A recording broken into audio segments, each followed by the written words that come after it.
இன்றைய இந்த முக்கியமான போட்டியில எல்லாரும் ஆவலோட காத்திருந்த அந்த தருணம் வந்துச்சு. டாஸ். டெல்லி கேபிட்டல்ஸ் டாஸ் வென்று எந்த தயக்கமும் இல்லாமல் முதலில் பேட்டிங் தேர்வு பண்ணாங்க. அது ஒரு போல்ட் டெசிஷன். ஆனா அந்த டிசிஷனை அவர்கள் சரியாக ஜஸ்டிஃபை பண்ணாங்க. போட்டி ஆரம்பமானதும் டெல்லியின் ஓபனர்கள் ஸ்டெடியா ஆரம்பிச்சாங்க.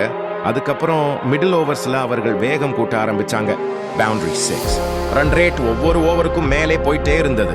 கேகேஆர் போலர்ஸ் ட்ரை பண்ணினாலும் அந்த பிரஷரை ஹேண்டில் பண்ண முடியல. டெத் ஓவர்ஸ் வந்ததும் அது ஒரு டோட்டல் டிஸ்ட்ரக்ஷன் மாதிரி தான்.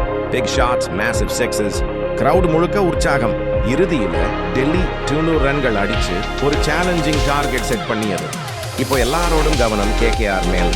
200 ரன்கள் சேஸ் பண்ணணும். அது ஈஸி இல்ல. ஆனா கேகேஆர் பேட்ஸ்மேன் ஆரம்பிச்சதிலிருந்தே ஒரு இன்டென்ட் தெரிஞ்சது. பவர் பிளேலவே அவர்கள் அக்ரெசிவா விளையாட ஆரம்பிச்சாங்க. பியர் இல்லாம ஷாட்ஸ் அடிச்சாங்க. ஸ்கோர் போர்டு வேகமா நகர ஆரம்பிச்சது. மிடில் ஓவர்ஸ்ல கூட அவங்க மோமெண்டமை விடல. ஸ்மார்ட் சிங்கிள்ஸ், பெர்ஃபெக்ட் பவுண்டரிஸ், ஒரு balanced chase. Delhi bowlers comeback try பண்ணினாங்க. ஆனா கேகேஆர் பேட்ஸ்மேன் கால்மா ஹேண்டில் பண்ணி பிரஷரை ரிவர்ஸ் பண்ணிட்டாங்க.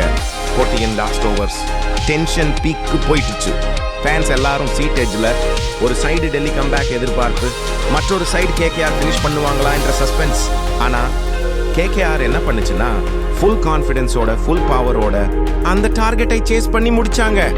7 ரன்கள் மாதிரி ஒரு பிக் டோட்டலை கடந்து கேகேஆர் ஒரு ஷான்தார் விக்டரி எடுத்தாங்க. இது ஒரு சாதாரண மேட்ச் இல்ல, ஒரு complete entertainer. Delhi strong start கொடுத்தாலும் கேகேஆரோட ஃபியர்லெஸ் சேசிங் தான் மேட்சை சேஞ்ச் பண்ணிச்சு.